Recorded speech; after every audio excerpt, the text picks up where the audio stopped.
Hello friends, मैं doctor Ruchika Garg. आज हम बात करेंगे अबॉर्शन के किस तरीके से किए जाते हैं। तो दो तरीके से अबॉर्शन आजकल लोग करवाते हैं, जैसे कि मेडिकल अबॉर्शन यानी कि दवाइयों के थ्रू, या फिर सर्जिकल अबॉर्शन यानी कि सक्शन एवैक्यूएशन। तो जो मेडिकल अबॉर्शन है वो एवरेज 2 महीने की प्रेगनेंसी तक किया जाता है, और जितना जल्दी अगर प्रेगनेंसी में कर लिया जाए 7-8 हफ्ते के अराउंड, तभी उसका सक्सेस रेट अच्छा रहता है। तो मेडिकल अबॉर्शन के लिए आपको क्या करना होगा, आप कभी भी abortion over the counter chemist से दवा ले ली, खा ली अबॉर्शन, ऐसा नहीं करना चाहिए, क्योंकि उसमें आपकी जान को काफ़ी खतरा भी हो सकता है। तो इसके लिए डॉक्टर, आप गायनेकोलॉजिस्ट के पास जाइए, वो आपका पहले एक अल्ट्रासाउंड कराएंगी और कंफर्म करेंगी आपकी प्रेगनेंसी के वीक्स कितने हैं, वो मेडिकल अबॉर्शन की उसमें आ भी रही है कि नहीं आ रही है। क्योंकि अगर आप 9 हफ्ते के बाद अगर मेडिकल अबॉर्शन ट्राई करते हैं, 2.5 महीने की प्रेगनेंसी हो गई, आप सोच रहे हैं कि दवा खा के हो जाएगा, तो वो नहीं होगा। तो सबसे पहले तो आपको एक अल्ट्रासाउंड कराना है, उसके बाद डॉक्टर आपको दवा देंगी। जनरली जो दवा है वो फर्स्ट डे और फिर थर्ड डे दी जाती है। तो थर्ड डे के बाद आपके पेड़ों में दर्द होगा, और उसके 3-4 घंटे बाद आपको वेजाइनल ब्लीडिंग, नीचे से ब्लीडिंग शुरू हो जाएगी। तो ये ब्लीडिंग जो है 10 से 14 दिन तक चलती है। इसी समय 10 से 14वें दिन डॉक्टर आपको जनरली बुलाते हैं रिपीट अल्ट्रासाउंड के लिए, ये देखने के लिए कि आपका वो है कि नहीं, क्लियर हुआ है कि नहीं। और जब वेजाइनल ब्लीडिंग के साथ ही पेशेंट को कुछ और भी सिम्टम हो सकते हैं, जैसे कि पेट में दर्द होना, या जी मिचलाना, नौजिया, वॉमिटिंग, उल्टी लगना, या दस्त होना, या इसमें मीज़ोप्रोस्ट जो ड्रग दी जाती है उससे फीवर भी हो सकता है।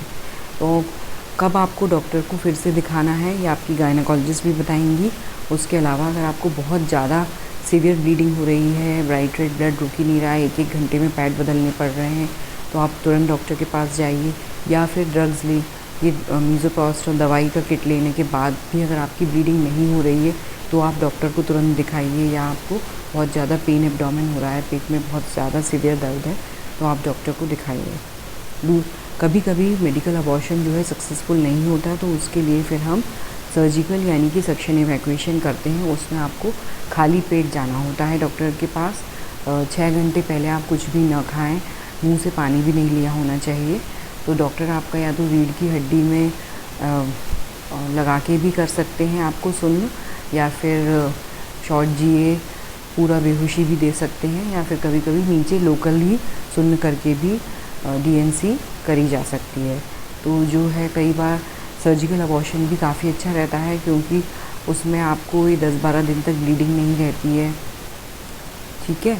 और वो डॉक्टरी देख रेख में होता है, और मेडिकल में जिसमें आप दवा खाते हैं उसमें आप घर पे रहते हैं, कभी कोई कॉम्प्लिकेशन हो सकता है। अब दूसरा क्वेश्चन लोगों के दिमाग में आता है कि इसके बाद सेक्स कितने दिनों बाद कर सकते हैं। तो मिनिमम 2 वीक्स का गैप रखना चाहिए अबॉर्शन के बाद, उसी समय आप करें, नहीं तो आपको इन्फेक्शन होने की चांसेस है, क्योंकि बच्चेदानी का मुंह खुला भी हो सकता है, और वो इन्फेक्शन अबॉर्शन वगैरह के बाद ऊपर भी पहुंच सकता है। अच्छा, और पीरियड्स, तीसरा क्वेश्चन लोगों के मन में रहता है कि मेरे पीरियड्स अबॉर्शन के बाद कब आएंगे। तो कभी कभी ऐसा होता है कि 1 महीने बाद एग्जैक्टली पीरियड्स नहीं आते हैं। अगर 1.5 महीने या 6 हफ्ते तक भी आपके पीरियड्स नहीं आए हैं, तो आप अपना प्रेगनेंसी टेस्ट करके देखिए और डॉक्टरी सलाह लीजिए। और जो सर्जिकल अबॉर्शन है वो भी काफ़ी सेफ़ प्रोसीजर है, उससे भी डरने की ज़रूरत नहीं है।